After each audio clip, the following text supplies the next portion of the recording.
માંગરોળ માયાવંશી ટ્રસ્ટની વાર્ષિક સભા સંપન્ન થઈ છે ત્યારે હેમંત પટેલની સર્વાનુમતે નવા પ્રમુખ તરીકે વરણી કરવામાં આવી છે।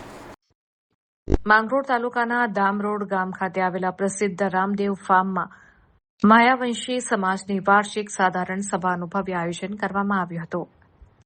આ સભામાં સમગ્ર માંગરોળ વિસ્તારના માયાવંશી સમાજના વરિષ્ઠ આગેવાનો, યુવા કાર્યકર્તાઓ અને જ્ઞાતિજનો મોટી સંખ્યામાં ઉત્સાહભેર જોડાયા હતા। આ વાર્ષિક સાધારણ સભાનો મુખ્ય એજન્ડા માંગરોળ માયાવંશી ટ્રસ્ટના નવા પ્રમુખની વરણી કરવાનો હતો। સભા દરમિયાન સમાજના વિકાસ અને સંગઠનને વધુ મજબૂત બનાવવા માટે વિવિધ મુદ્દાઓ પર ચર્ચા વિચારણા કરવામાં આવી હતી। ત્યારબાદ ટ્રસ્ટના નવા પ્રમુખ તરીકે સામાજિક અગ્રણી હેમંતકુમાર જયરામ પટેલના નામની દરખાસ્ત મૂકવામાં આવી હતી, જેને તમામ સભ્યોએ હર્ષનાદ સાથે સ્વીકારી લીધી હતી।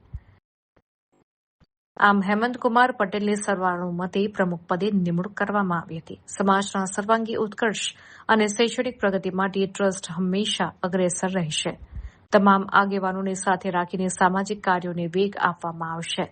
નવા વરાયેલા પ્રમુખ હેમંતકુમાર પટેલને સમાજના તમામ અગ્રણીઓ અને કાર્યકર્તાઓએ પુષ્પગુચ્છ આપીને હાર્દિક શુભેચ્છાઓ પાઠવી હતી। સભાના અંતે ઉપસ્થિત તમામ જ્ઞાતિજનો અને કાર્યકર્તાઓએ સાથે મળીને પ્રીતિ ભોજન ગ્રહણ કર્યું હતું અને આ સાથે વાર્ષિક સભા સૌહાર્દપૂર્ણ વાતાવરણમાં સંપન્ન થઈ હતી। આજરોજ માંગરોળ તાલુકા માયાવંશી સમાજ ટ્રસ્ટ MTMSની વાર્ષિક સાધારણ સભા રામદેવ ફાર્મ દામરોડ તાલુકો માંગરોળ જિલ્લો સુરત ખાતે યોજાયેલ હતી।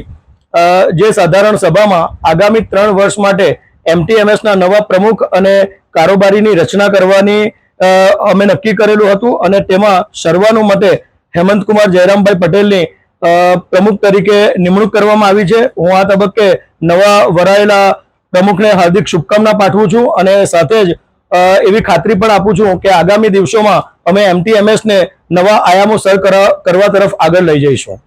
માંગરોળ તાલુકા માયાવંશી સમાજની આજની વાર્ષિક સાધારણ સભામાં સર્વાનુમતે મારી પ્રમુખ તરીકે વરણી કરવામાં આવી છે।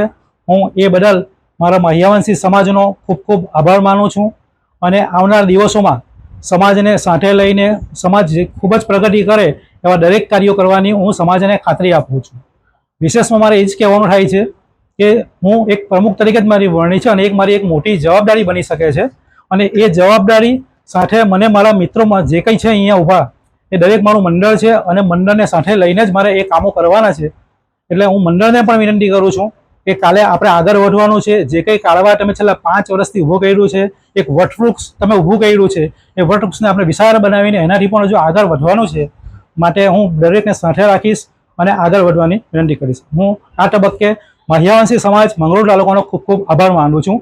સાથે સાથે મારી મહિલા ટીમ પણ અહીંયા ઉપસ્થિત છે, મારી યુવા ટીમ પણ ઉપસ્થિત છે, જેઓ પણ હંમેશા અમારા સમાજને મદદરૂપ કરતી આવી છે। એ જ પ્રમાણે આજે પણ આગળ વધે એવી હું એ લોકોને પણ વિનંતી કરું છું। આભાર સૌનો। માંગરોળ તાલુકા માયાવંશી સમાજ જે ટ્રસ્ટ હતું અમારું, એની અંદર મને જ્યારે આ ટ્રસ્ટનું નિર્માણ થયું ત્યારે મને ખજાનચી તરીકેની મોટી એક જવાબદારી સોંપેલી હતી। શૂન્યમાંથી સર્જન કરીને અમે આજે 3-4 વર્ષની ઘણી બધી સારી એક્ટિવિટી કર્યા પછી ટ્રસ્ટને અમે સારું એવું ભંડોળ, પોઝિટિવ ભંડોળ આપીને અમે નવા જે નિમણૂક થયા છે એમને આ ભંડોળ સુપરત કરીએ છીએ અને એમને પણ સમાજ પ્રત્યેની જે આગામી જેટલા પણ કાર્યક્રમો છે એની અંદર આ ભંડોળ બહુ સુવ્યવસ્થિત રીતે વાપરે અને એને હંમેશા પોઝિટિવ રાખવાની કોશિશ કરે। અસ્તુ।